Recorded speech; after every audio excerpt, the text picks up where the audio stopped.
오늘은 대림절 두 번째 주일인데요. 제가 이 대림절을 묵상하다가 관련 영상을 우연히 찾아보게 되었습니다. 한 목사님이 대림절에 관련된 소개를 하시면서 이런 말씀하시더라고요. 이 많은 교회가 11월쯤이 되면 이 성탄 행사로 분주하다고 합니다. 매년 행사를 진행하기 때문에 이 행사의 어떤 프로그램을 구성할 때에 작년에 했던 것 식상하잖아요. 올해 또 하면.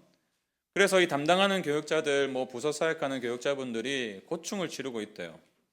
작년에는 스킷 드라마 했는데 올해는 또 뭘 해야 될까? 그리고 이제 이것을 준비하는 아이들도 청소년들, 청년들 다 연말이 제일 바쁜 시간인데 교회 와서 또 행사 준비도 해야 되니까 얼마나 바쁜지 모르겠습니다. 그러면서 주객이 전도되기도 하는 것 같아요. 이 주님을 기억해야 되고 주님을 기뻐해야 될 그 성탄인데 오히려 이제 아이들이 주인공이 된 듯한. 그래서 우리 그런 천국을 많이 보잖아요. 성탄 행사 하면은 다 부모들이 스마트폰으로 다 자기 아기 찍고 있고 좋은 일입니다. 하지만 그러다 보면 우리가 이 성탄의 의미를 자칫하면 잃을 수도 있겠다. 저도 참 많이 공감이 되었어요. 여러분, 성탄의 참된 의미가 무엇일까요? 주님이 왜 이 땅에 오셨습니까? 죄인인 우리를 위해서 자신의 목숨을 내어주시기 위해서, 섬김을 받기보다 많은 사람을 섬기려 하기 위해서 이 땅에 오신 것 아니겠습니까?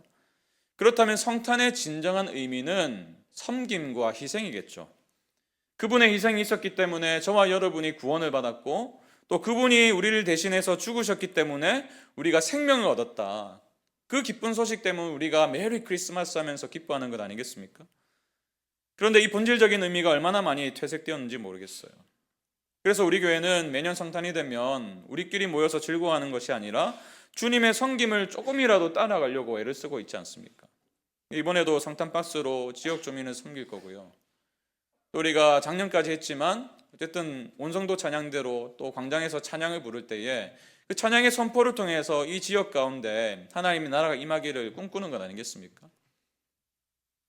여러분, 그렇다면 우리가 이 대림절을 지나면서 반드시 기억해야 될 사실은 행사 준비로 바쁘고 연말 준비에 정신없고 이런 게 아니라 다시 오시겠다고 약속하신 주님이에요. 우리가 이것을 놓치면 안 됩니다.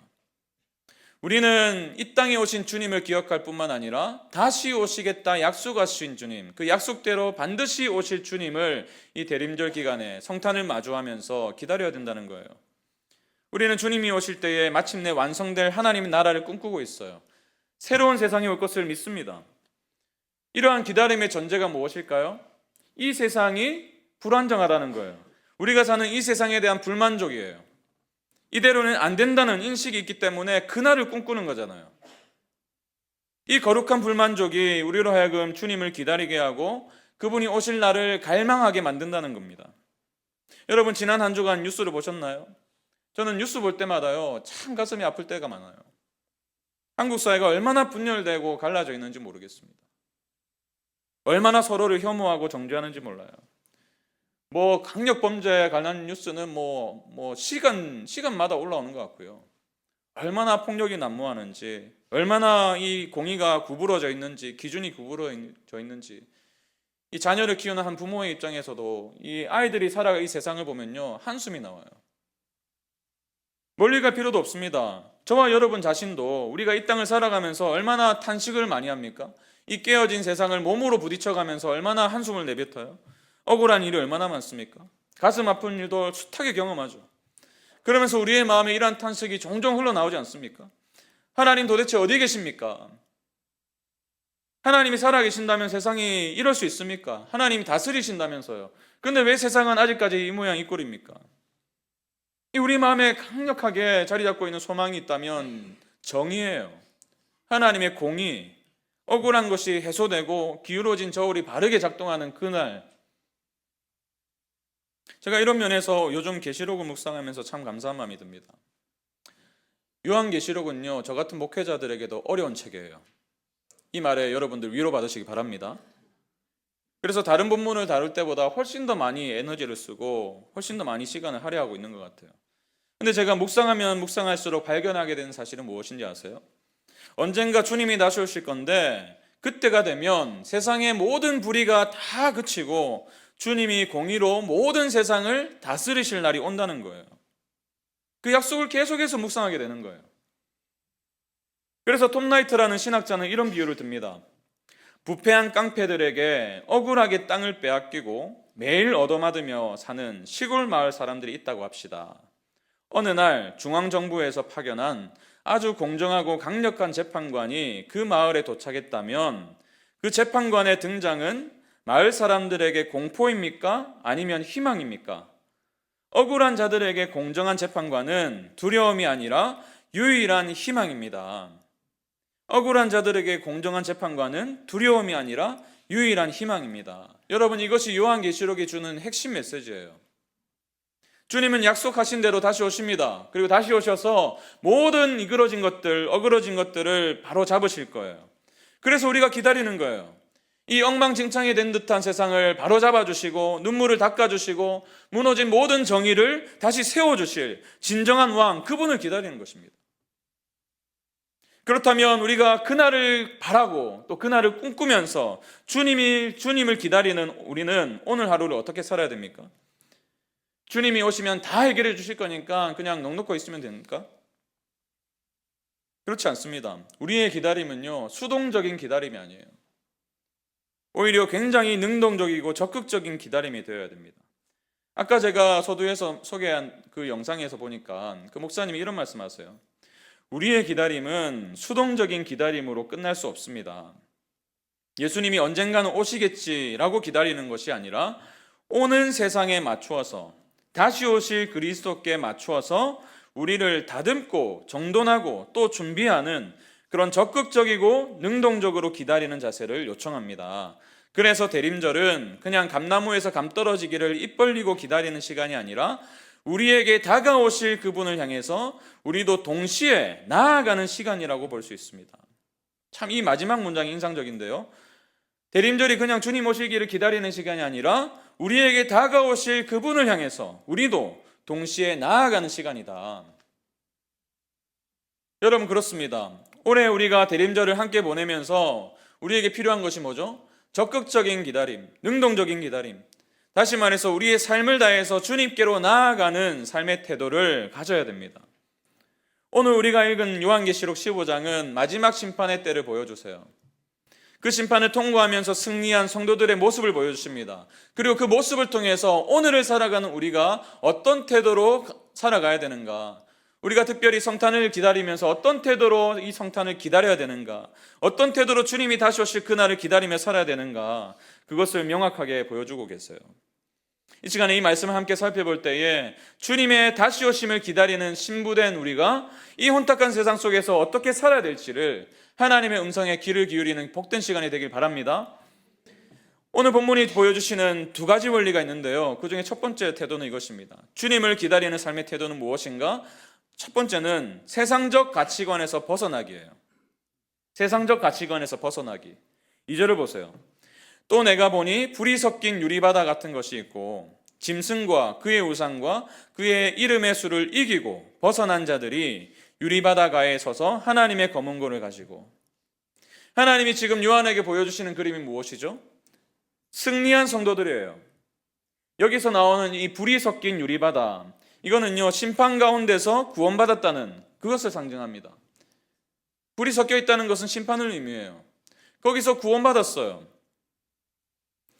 마치 이 출애굽 당시에 홍해를 가르시면서 이스라엘 백성을 구원하시고 그 바다가 어떻게 되었습니까? 애굽에게는 재앙이 되었어요. 심판이 되었어요. 그러나 이스라엘 백성들에게는 놀라운 구원의 증거가 되었습니다.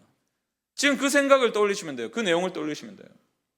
우리의 궁극적인 승리가 무엇인가? 결국에는 이 불이 섞인 바다 같은 곳을 지나가고 있지만 결국에는 그 유리바다 가에 서서 하나님을 찬양할 거라는 거예요.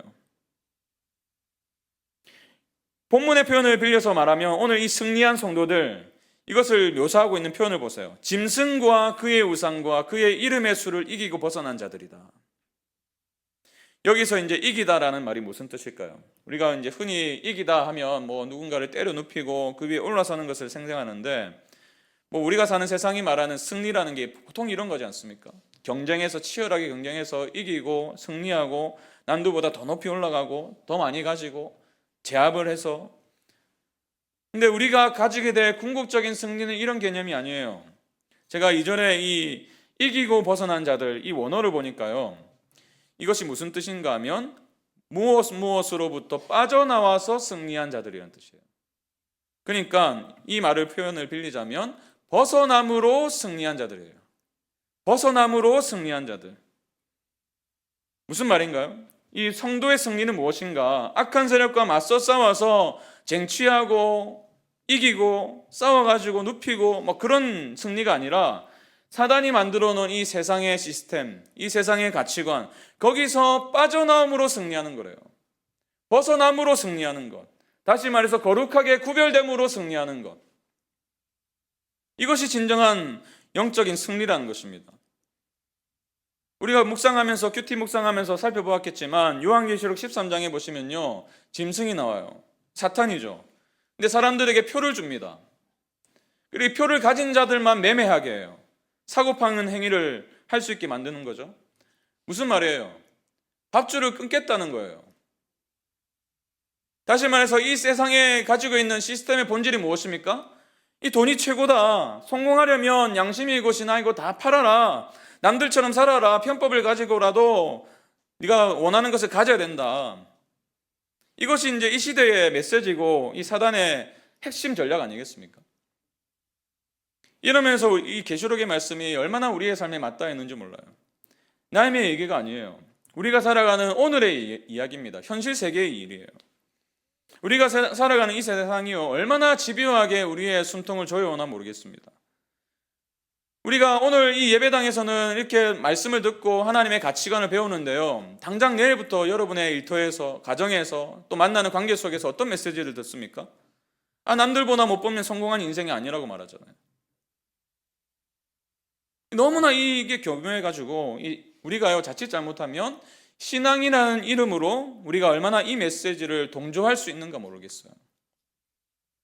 우리가 종종 이런 기도 많이 하잖아요. 돈을 많이 주십시오. 돈을 많이 벌게 해주셔서 하나님께 영광 돌리는 삶 살게 해주십시오. 성공하게 해주셔서 하나님께 영광 돌리게 해주십시오. 빨리 승진해서 하나님 나라를 위해서 살아가고 싶습니다. 뭐 이런 기도 하잖아요. 잘못된 기도는 아닙니다. 근데 우리의 중심을 살펴야 돼요. 그렇게 기도하는 우리의 마음이 어디로 향하고 있는가? 정말 하나님을 사랑해서 또 그분의 영광을 내가 기뻐해서 그분의 영광을 위해서 이렇게 성공하기 원하는가? 아니면 나의 영광을 위해서 하나님을 이용하고 있는가? 저 같은 목사들도 마찬가지예요. 얼마나 이 자칫 잘못하면 세상적인 가치관을 그대로 흡수해가지고 목회를 할 수 있는지 모르겠어요. 물량주의, 성공주의 이게 세상의 일만이 아닙니다. 교회 안에도 얼마나 많이 침투해 있어요. 물론 드러내고 우리 교회는 성공주의를 따르는 교회입니다 라고 하는 교회가 어디 있겠어요. 그러나 하나님의 일이라는 이 거룩한 말로 포장을 합니다. 그러면서 결국 하나님의 영광이 아니라 자신의 영광을 위해서 얼마든지 살아갈 수 있는 거예요.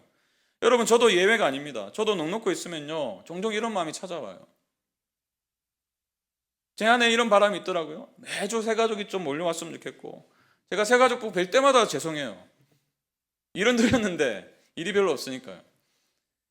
그런 바람이 있는 거예요. 매주 새가족이 몰려오고 그래서 성도 수도 좀 늘어나고 그래야지 헌금도 늘어날 거 아니겠습니까? 그래야지 여기를 좀 벗어나가지고 좀 거룩한 곳에 성전도 건축하고 그럴 거 아니겠습니까? 그러다 보면은 저도 이제 새롭게 하소서에 나와가지고 이런저런 간증도 하게 되고 책도 출간하고 그럴 거 아니겠냐고요. 이 다 좋은 거잖아요. 다 좋은 거예요. 나쁘다는 게 아닙니다. 다 좋은 건데요. 그걸 바라고 있는 제 마음의 동기가 순수하지 않을 때가 있다는 거예요. 제가 예전에 읽었던 책이 생각납니다. 목회 성공은 없다. 이 제목부터가 울림이 있지 않습니까? 목회 성공은 없다. 이 책을 보니까요. 얼마나 많은 목사들이 세상적인 가치관으로 목회를 평가하는지 모르겠다. 이것을 지적하고 있어요. 그러면서 이런 것을 강조합니다. 진정한 목회 성공이 무엇인가? 신실하게 주님의 길을 따라가는 것이 진짜 목회 성공이다. 이런 면에서 제가 얼마나 연약한 사람인지 모르겠습니다. 저도 끊임없이 점검하지 않으면 세상적 가치관에 매몰되어서 그것을 하나님의 것으로 포장을 해서 하나님의 자리에 올려둘 수 있다는 거예요. 제가 이 말씀을 준비하면서 지난 4년간의 목회를 좀 돌아보게 되었습니다. 나는 과연 무엇을 위해서 목회를 해왔는가? 무엇을 추구하면서 지금까지 이 4년을 달려왔는가? 제가 다 말씀드릴 수 없지만요, 어떨 때는 제 안에도 비교의식이 자리할 때가 있었어요. 다른 분립교회들 보니까 뭐 성장하는 것 같은데 우리는 왜 이렇게 더디게 성장할까? 내 설교가 부족해서인가? 아니면 목회적인 어떤 리더십이 부족해서인가? 뭐 제가 이런 질문에 몰두하다 보면요, 모든 사역들이 초점이 어디로 가요? 저에게로 가요. 성도들을 사랑해서 말씀을 준비해야 되는데, 성도들을 사랑하는 마음을 신방해야 되는데, 다 그것이 저에게로 초점이 될 때가 있더라고요. 그러다 보면 어떻게 돼요? 제가 좋은 설교자가 돼야죠. 제가 유명한 설교자가 돼야 되고, 유명한 목회자가 돼야 되고, 그러니 어떻게 해요? 설교를 준비하는데 뭐 자료를 더 찾아봐야 되고, 책을 더 봐야 되고, 더 많은 시간을 할애해야 됩니다. 성도님들 만날 시간보다 설교 준비에 열을 올리는 거예요. 올해 제가 편목 과정을 지나면서도 지속적으로 이런 질문이 들더라고요. 내가 왜 이걸 하고 있지? 진짜 힘들었거든요, 그 과정이. 왜 이걸 하고 있지? 내가 왜 이렇게 이를 악물고 편목을 하려고 하지? 저의 순수한 동기는 이거예요. 여러분들과 약속했기 때문이거든요. 여러분들이 교단을 바꾸는 것보다 저 한 사람 교단 바꾸는 게 낫겠다. 이찬수 목사님께도 제가 약속을 드렸고요, 성도님들에게도 약속 드렸어요. 그 약속을 지키기 위한 순수한 동기가 있어요. 근데 계속 질문이 들었던 건요, 진짜 그거 맞나? 약속을 지킨 목사라고 인정받고 싶어서는 아닌가? 뭐 이런 생각이 드니까요, 이번 한 주 동안 이 설교 준비하면서 참 성도님들께 죄송한 마음이 들더라고요. 제가 올해 시작하면서 각 가정을 제가 다 신방하겠습니다 라고 선포를 했는데 그 약속을 결국 못 지켰어요. 그래서 다락방 신방을 이렇게 돌렸잖아요. 정말 죄송한 마음이 들더라고요. 성도님들의 삶을 면밀히 살피지 못한 것 같아서 죄송하고, 함께 머무르고 함께 울고 함께 웃어야 되는데 그 목회의 본질을 제가 놓친 것 같아서 너무 죄송한 마음이 들었어요. 혹시나 올 한 해 보내면서, 개척 이후로 저와 함께 이 교회를 세워가면서 이러한 저의 연약함 때문에 마음이 어려우셨다면 정말 마음을 다해서 사과드리고 싶어요. 그리고 내년 한 해 제가 선포합니다. 내년 한 해는 대신방의 한 해로 삼을 거예요. 우리 각 가정을 다 제가 돌아볼 겁니다. 시간이 얼마나 걸릴지 모르겠어요. 그러나 한 분도 놓치지 않고 제가 다 돌아볼 거예요. 목회의 본질을 붙드는 한 해가 되었으면 좋겠습니다. 제가 정말 이 바람이 있는데요, 세상적 가치관으로 이 목회를 하다 보면요, 성도들이 숫자로 보여요. 숫자로 보는 게 아니라 한 사람의 가치를 소중히 여기고 싶은 마음이 있어요. 저를 위해 기도해 주십시오. 제가 이런 생각 끝에 원고를 쓰다가 멈추고 이런 기도가 나오더라고요. 주님, 저의 남은 목회가 겉은 화려한데 속은 세상적 가치관으로 가득한 목회가 되지 않았으면 좋겠습니다. 찬양의 가사처럼 무명이어도 공허하지 않는 것은 예수 안에 난 만족함이라. 이 고백이 저의 고백이 되게 해주십시오. 이런 고백이 나오더라고요. 그러면서 떠오른 말씀이 14장 4절이에요. 요한계시록 14장 4절. 이 말씀을 제가 읽으면서 얼마나 감사했나 몰라요. 어떻게 하면 세상적 가치관을 벗어날 수 있는지 선명하게 보여주고 계시더라고요. 14장 4절 보세요. 이 사람들은, 여기서 14장 4절에서 나오는 이 사람들은 14만 4천으로 상징하는 구원받은 자들이에요. 저와 여러분이에요. 이 사람들은 어린 양이 어디로 인도하든지 따라가는 자며, 어린 양이 어디로 인도하든지 따라가는 자. 여러분, 그렇습니다. 세상적 가치관을 벗어나는 유일한 길이 있다면 어린 양이신 그리스도께서 인도하는 대로 따라가는 거예요. 성도는 무엇입니까? 성도는 누구입니까? 자기 마음대로 살아가는 자가 성도가 아니에요. 누가 그리스도인입니까? 어린 양이신 예수 그리스도가 인도하는 대로 따라가는 자들이에요. 세상이 이끄는 대로 따라가는 자들이 아니라 어린 양을 따르는 자들이 성도인 줄 믿습니다. 그러나 이 길은 좁아요. 좁은 길이라서 많은 사람이 찾지 않습니다. 우리가 어린 양을 따르기로 결정하고 세상의 가치관을 벗어나기로 결정할 때에 여전히 세상은 끊임없이 우리를 유혹할 거예요. 그렇게 벌어서 언제 성공할래? 정직하게 살면 너만 손해다. 사람이 융통성이 있어야지. 시간 아깝게 무슨 신앙훈련이야. 그 시간에 주식이나 더 공부해라고. 좀 쉬어라고. 한 주간 동안 열심히 살았으니까 하루에 한두 시간 정도 너만의 시간 가져. 큐티는 무슨 큐티야. 그러다 보니까 12월 큐티가 아직 많이 남았어요. 아직 안 사신 분 나가시면서 구입하시기 바랍니다. 어려워요. 어린 양을 따르는 게요, 말처럼 쉽지가 않습니다. 그래서 14장 12절에 보니까요, 하나님께서 우리에게 요구하시는 게 있어요. 세 번역으로 준비해봤습니다. 하나님의 계명과 예수를 믿는 믿음을 지키는 성도들에게는 무엇이 필요하다고요? 인내가 필요하다. 인내가 필요해요. 인내가. 무엇을 바라보면서 인내해야 되죠? 이 지금 계시록 오늘 본문이 보여주시는 그림을 바라보면서 벗어남으로 승리한 자들, 그들은 지금 하나님을 찬양하고 있습니다. 승리의 노래를 부르고 있어요. 마치 홍해를 건너서 출애굽기 15장에서 모세를 비롯한 모든 이스라엘 백성들이 하나님을 찬양하듯이 우리의 끝이 여기 있다는 거예요. 그 끝을 바라보고 오늘을 인내하라는 거예요. 어린 양을 따르라는 거예요. 세상의 가치관을 벗어나라는 거예요. 손해보는 것 같습니다. 뒤처지는 것 같아요.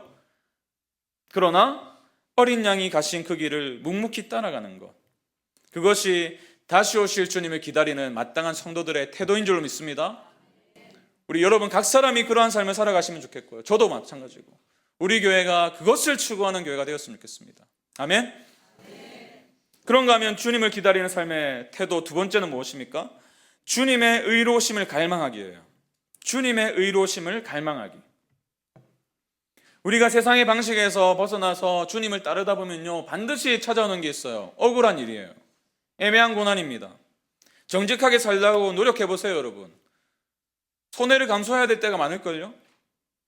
주님의 말씀대로 살려고 한번 아등바등 거려보세요. 얼마나 세상이 우리를 조롱하는지 몰라요. 그러다 보면 억울한 일이 많습니다. 주님의 말씀대로 살려고 직장생활 하면서 남을 험담하지 않으려고 막 애를 쓰고 있으면요, 다른 사람들이 나를 험담해요. 자기만 착한 줄 안다고. 얼마나 억울합니까? 우리 아이도요, 종종 이런 일을 경험하더라고요. 우리 큰아이가 막 엄마한테 와가지고 억울한 마음을 몇 시간 동안 토로를 했어요. 남의 말을 잘 옮기는 친구가 있는데요, 이 친구가 우리 아이의 말을 듣고 막 다른 친구들한테 가가지고 우리끼리의 비밀이야 이렇게 했는데, 다른 친구들한테 가가지고 다 뭐 과장해가지고 있지도 않는 일을 전하고 다녔다는 거예요. 그러니까 그 친구가 또 우리 아이를 오해하고 막 관계가 틀어지고 이런 어려움이 발생한 겁니다. 뭐 이런 일들은 뭐 작은 일로 치부할 수 있겠지만요, 우리가 이 세상을 살아가면서 얼마나 억울할 때가 많습니까? 믿었던 사람에게 배신당하고, 나는 정말 하나님 말씀대로 또 법을 지키며 살고 싶은데 편법을 쓴 사람들이 오히려 잘 되는 것 같고, 막 그러다 보면요, 막 피가 거꾸로 솟을 때가 있어요. 그러면서 우리의 마음에 이런 탄식이 자리하는 것 아닙니까? 하나님, 저 악한 사람들은 잘 되는 것 같은데, 말씀대로 살지 않아도 잘 나가는 것 같은데, 왜 하나님의 말씀을 지키겠다고 이렇게 최선을 다해 살아가는 저에게는 이런 어려움을 주십니까? 왜 이렇게 저에게 억울한 일이 많습니까? 근데 여러분, 성경을 보시면요, 이러한 탄식은 우리의 것만이 아니더라고요. 다윗의 시를 보세요. 시편 13편 1절 2절인데요. 여호와여, 어느 때까지니까 나를 영원히 잊으시나이까?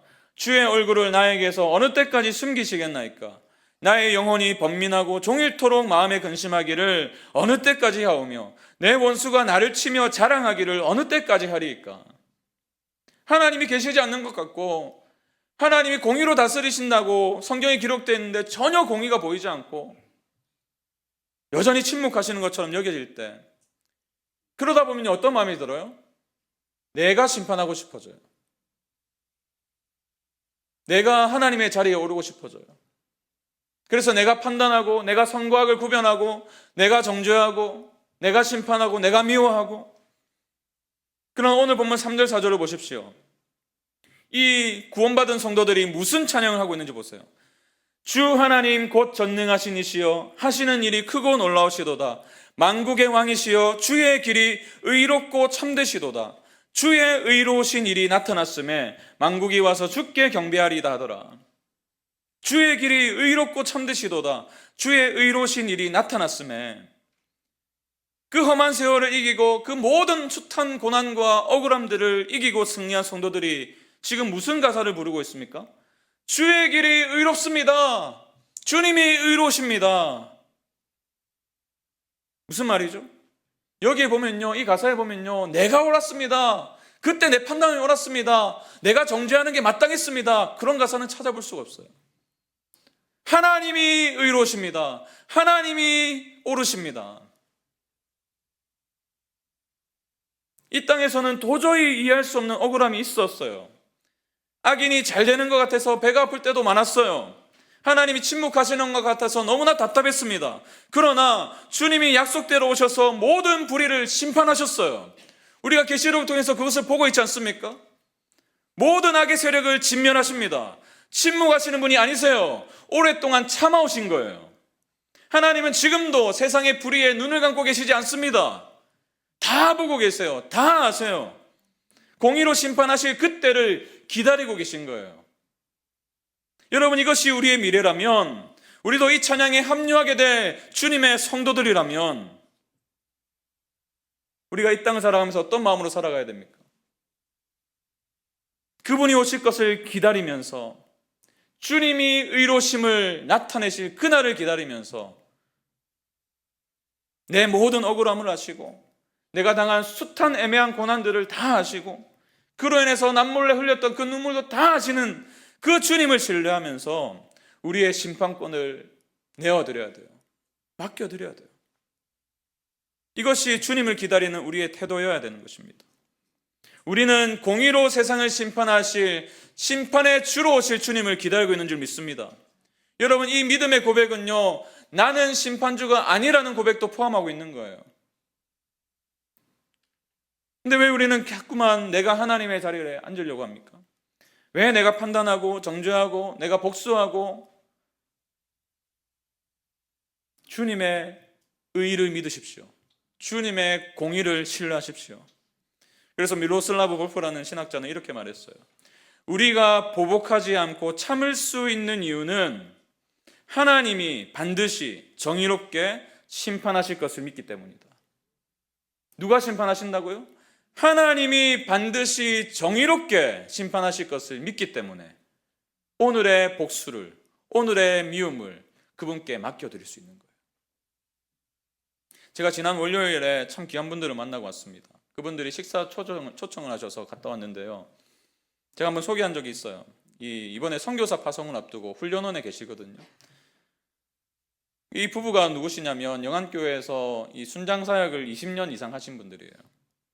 이제 하나님의 부르심에 순종하셔가지고 이제 선교사로 파송을 받을 준비를 하고 계신 것입니다. 제가 이제 월요일에 그분들을 뵙고 뵌 것도 있지만 이 말씀 준비하면서 계속 그분들이 떠오른 이유가 있어요.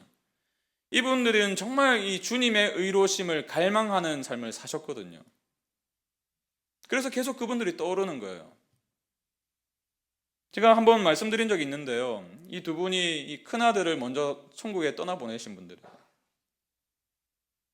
아이가 어릴 때 예배당 앞에 있는 횡단보도가 있었는데 그 길을 건너다가 달려오는 트럭에 치였어요. 아이가 먼저 떠나보냈어요. 저로서는 감히 상상할 수도 없죠. 얼마나 큰 상실과 아픔이 있었겠습니까? 얼마나 그 트럭 기사를 원망했겠어요. 그런데요, 이 두 분이 어떤 일을 했냐면 이 청년과 합의를 해주셨어요. 돈을 수억 받아서 합의한 게 아니고 조건은 딱 하나였습니다. 이번 새생명 축제에 꼭 나오라고. 그것이 합의 조건이었어요. 그 청년이 혼자 되신 어머니와 함께 예배당에 나왔어요. 예수님 믿었어요. 초신자다 보니까 모르는 게 많을 거잖아요. 그러니까 매주 그 부부가 그 청년 옆에 싹 붙어가지고 성경 못 찾고 있으면 대신 찾아주시고 같이 찬양하고. 어느 날 이제 이 담임 목사님이 너무 이제 그게 계속 눈에 들어오니까 한번 부르셨어요. 집사님, 힘들지 않으세요? 어떻게 그러실 수가 있으세요? 그랬더니 이분이요, 펑펑 울면서 눈물을 쏟으면서 목사님 왜 힘들지 않겠습니까? 제 마음에도 매주 그 청년을 볼 때마다 당신이 뭔데 여기 와 있냐고, 당장 나가라고 그렇게 외치고 싶을 때가 한두 번이 아닙니다. 그런데요, 주님이 그렇게 저를 사랑하셨잖아요. 그러니 저도 그 길을 따라가야 되잖아요. 여러분, 이 두 분이요, 어쩌면 그날 이후로, 아들을 잃은 그날 이후로 평생을 이 사람을 원망하며 살 수도 있었을 거예요. 평생을 원망하면서, 평생을 미워하면서, 증오하면서 그렇게 인생을 살아갈 수도 있었을 것입니다. 근데 그 길을 선택하지 않으셨어요. 그러면서요, 이 두 분의 마음이 얼마나 회복되었는지 몰라요. 그 과정을 거치면서 너무나 고통스럽고 너무나 힘든 과정이었지만 그 과정을 거치면서 얼마나 이 두 분의 삶이 영화롭고 아름답게 변화됐는지 몰라요. 순장사역을 20년간 하시면서 얼마나 많은 성도들이 또 다른 순장이 되고 또 다른 순장이 되고, 그것도 모자라가지고 이제 하나님의 부르심에 순종하겠다고 선교지로 떠나서요. 여러분, 내가 복수하면요, 나도 똑같은 사람이 돼요. 또 다른 복수로 나와요. 악을 악으로 갚으면 나도 똑같은 사람이 되는 거예요. 그러나 재판장이신 하나님께 맡기면 그분이 완전한 공의로 심판하실 줄 믿습니다. 그래서 사도 바울이 이렇게 권면하잖아요. 로마서 12장 19절. 내 사랑하는 자들아, 너희가 친히 원수를 갚지 말고 하나님의 진노하심에 맡기라. 기록되었으되 원수 갚는 것이 내게 있으니 내가 갚으리라고 주께서 말씀하시니라. 원수 갚는 게 누구에게 있다고요? 주님께 있어요. 내게 있으니 내가 갚으리라. 이 약속을 진짜 믿으면요, 우리가 20절로 넘어갈 수가 있어요. 내 원수가 줄이거든 먹이고 목마르거든 마시게 하라. 그리함으로 네가 숯불을 그 머리에 쌓아 놓으리라. 그리고 이것이 21절에 보면 악에게 지지 않고 선으로 악을 이기는 방법이라고 말씀하십니다. 우리가 불의가 난무한 세상을 살아가면서 억울한 일 당할 때, 너무나 큰 상처를 받을 때, 그럼에도 불구하고 인내하고 견딜 수 있는 이유가 여기 있는 거예요. 이 세상은 네가 받은 만큼 돌려주라고 말합니다. 네가 억울한 일 당했어? 대갚아줘. 그렇게 말해요. 그러나 그 모든 시대의 흐름을 거스를 수 있는 이유도 여기 있어요. 우리 주님이 의로우신 분이시기 때문에. 여러분, 주님의 공의를 믿으십니까? 여러분들이 살아가면서 겪고 있는 수많은 불의들, 어그러진 것들, 억울한 일들, 주님 다 아세요. 그날에 다 심판하실 것입니다. 불의를 심판하실 거예요. 사랑은 오래 참지만 사랑은 불의를 미워한다고 고린도전서 13장에서 말씀하고 있어요. 주님의 의로심을 믿으시기 바랍니다. 혹시 억울한 일을 겪고 계시다면, 직장 동료들이 모함을 하고 괴롭히고 믿었던 사람이 배신을 하고 그러면서 금전적인 손해가 발생하고 그래가지고 잠을 못 이루는, 너무나 분해가지고 눈만 감으면 그 사람이 떠오르고, 그러나 그런 과정 속에서 여러분의 영혼을 살피셔야 돼요. 그러는 과정 속에서 여러분의 영혼이 망가지고 있는지도 몰라요. 용서는요, 그 사람을 위한 게 아니에요. 나를 위한 겁니다. 나를 위한 거예요. 나의 영혼의 회복을 위한 거예요. 살아남을 위한 거예요. 이번 대림절을 보내면서 주님을 갈망하면서 그 대상을 향한 심판권을 주님께 내어드리시기 바랍니다. 주님은 의로우십니다. 주님이 다 보고 계신 줄 믿습니다. 그래서 주님이 갚아주실 줄로 믿습니다. 그렇기 때문에 나는 오늘 미움을 멈추고 주님을 기다리겠습니다. 이것이 저와 여러분의 기도가 되길 바랍니다. 이 고백을 할 때에 저와 여러분의 마음에 주님이 주시는 평강이 가득할 줄로 믿습니다. 그리고 마침내 우리의 모든 이 땅에서 흘린 눈물들이 주의 길이 의롭고 참되시도다. 주님은 옳습니다. 주님은 의로십니다. 이 찬양의 고백으로 바뀔 줄로 믿습니다. 오늘 이 설교를 마무리하면서 이 찬양으로 마무리하기 원합니다. 예수 하나님의 공의, 주 독생자 그의 나라 임하시네. 우리가 이 대림절에 다시 오실 주님을 기다리면서 세상적인 가치관을 벗어나고 또 주님의 의로심을 갈망할 수 있는 근거는 무엇이죠? 2000년 전에 이 땅에 오신 주님 때문이에요. 그래서 구원받은 성도들이 부르는 찬양의 제목이 뭐죠? 모세의 노래일 뿐만 아니라 어린 양의 노래예요. 어린 양의 노래. 거룩하신 분, 죄가 없으신 그분이 죄악된 세상에 오셨어요. 말씀 한마디로 천지를 창조하신 그분이 치으신 피조물에 의해서 너무나 억울한 일을 많이 당하셨어요. 조롱도 당하시고 멸시도 당하셨어요. 그래서 다시 오실 주님은 누구보다 여러분의 마음을 아십니다. 우리의 연약함도 아시고 우리의 억울함도 아세요. 그분이 다 당하셨기 때문에 성탄을 기다리며 이 땅에 오신 주님을 기억하시기 바랍니다. 동시에 다시 오실 주님을 갈망하시기 바랍니다. 그리고 오늘 어린 양의 노래를, 우리가 마침내 드릴 그 찬양의 노래를 오늘로 끌고 와서 오늘 그분의 공의로우심을, 그분의 전능하심을, 그분의 위로하심을 함께 찬양하는 우리 모든 성도들이 되시기 바랍니다. 우리 그 마음과 그 믿음 가지고 함께 고백합시다. 예수 하나님의 공의, 예수 하나님의 공의, 주 독생자 그의 나라 임하시는, 그의 나라 임하시네. 예수 제물이 되신 주, 예수 제물이 되신 주, 영광 중에 그의 나라 임하시는, 그의 나라 임하시네. 주의 나라 영원하며, 주의 나라 영원하며, 그의 영광 무궁하리. 왕의 위엄과 능력이 이제 임하였으니,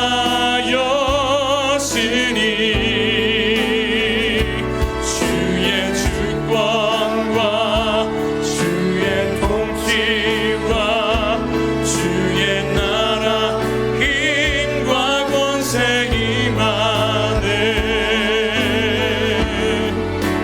예수 하나님의 공의, 예수 하나님의 사랑, 예수 하나님의 사랑, 주내와 말씀으로 나타났네.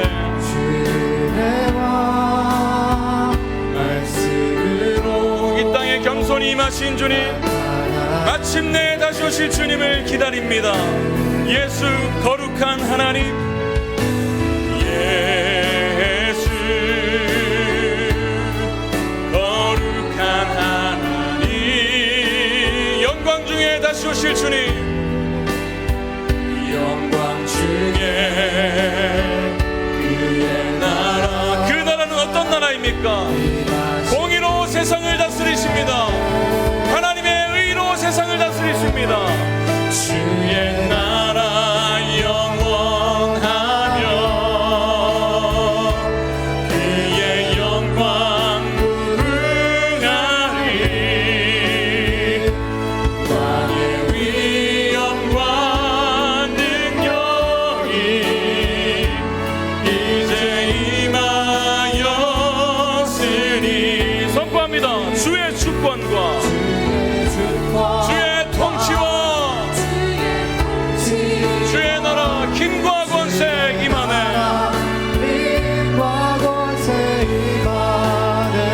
예수 하나님의 공의, 예수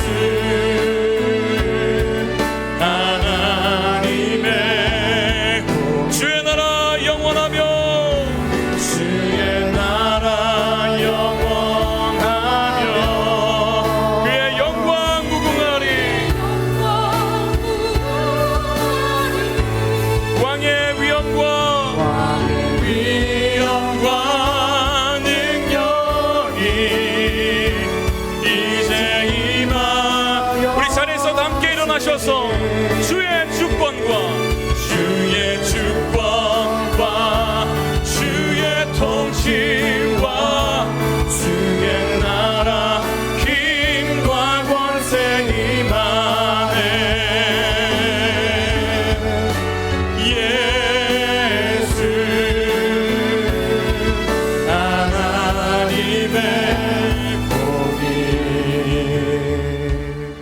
여러분, 이 대림절에 성탄을 기다리면서 우리가 성탄의 진짜 의미를 잊지 않길 바랍니다. 오신 주님을 기억하는 날이에요. 오실 주님을 갈망하는 것입니다. 여러분, 혹시 죄악된 세상에 살아가면서 뭔가가 잘못됐다고 느끼면서도 우리도 똑같이 세상적 가치관을 쫓고 살았던 것은 아닙니까? 억울한 일 당하고 마음에 울분이 쌓일 때 내가 하나님이 되려 하고 내가 심판관이 되어서 누군가를 정죄하고 미워하고 있는 것은 아닙니까? 주님을 기다리는 자는 누구입니까? 세상적 가치관에서 벗어남으로 승리하는 자들이에요. 어린 양이 인도하시는 대로 따르는 자들입니다. 그리고 주님의 의로심을 믿고 그분께 우리의 모든 억울함을 맡기는 자들이에요. 우리 주님 다시 오실 줄 믿습니다. 다시 오셔서 모든 불의를 심판하시고 공의로 세상을 다스리실 거예요. 이 찬양의 가사처럼 주의 나라 임하시옵소서, 주의 뜻이 이루어지시옵소서.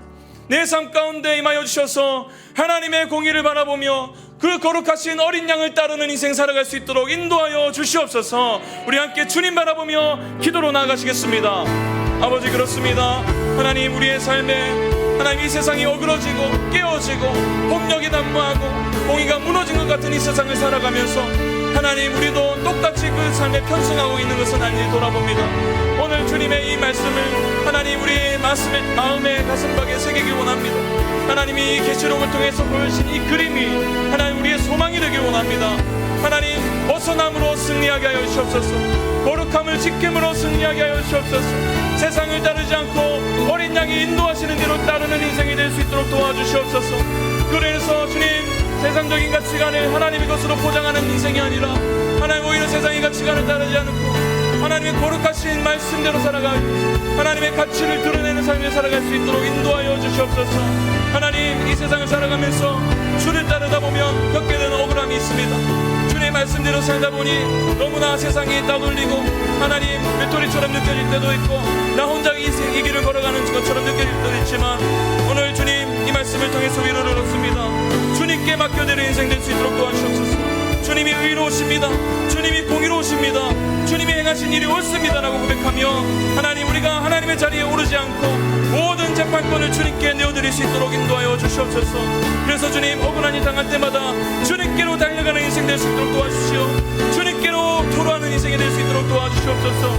그래서 주님, 오히려 주님의 말씀대로 하나님 오히려 원수를 선대할 수 있는 그 믿음의 삶을 살아갈 수 있는 우리 모두가 될 수 있도록 인도하여 주시옵소서.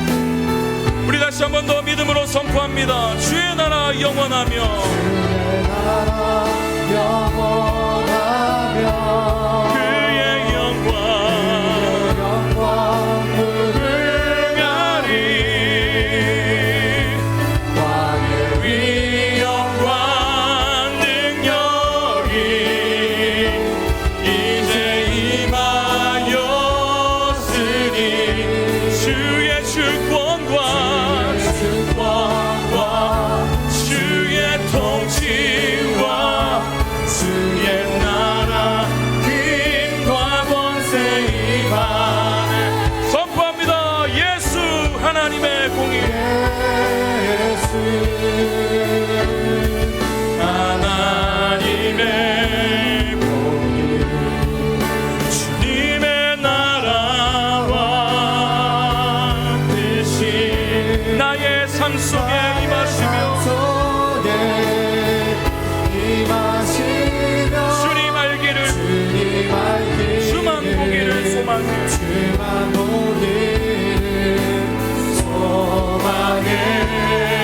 거룩히 살아갈 힘을 주신 주님, 벗어남으로 승리케 하실 주님을 바라보며 이 세상을 두려움 없이 살아갈 수 있는 믿음을 주실 줄로 믿습니다. 나의 하나님 완전한 사랑 찬양해.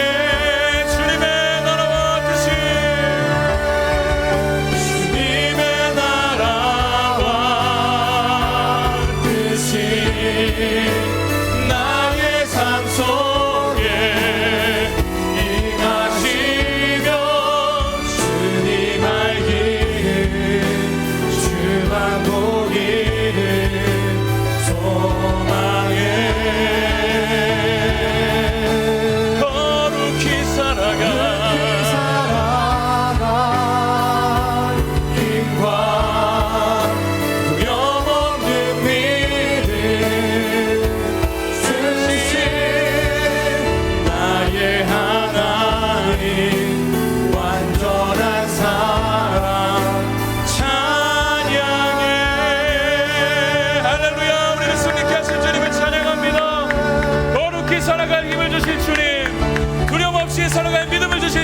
찬양합니다. 할렐루야.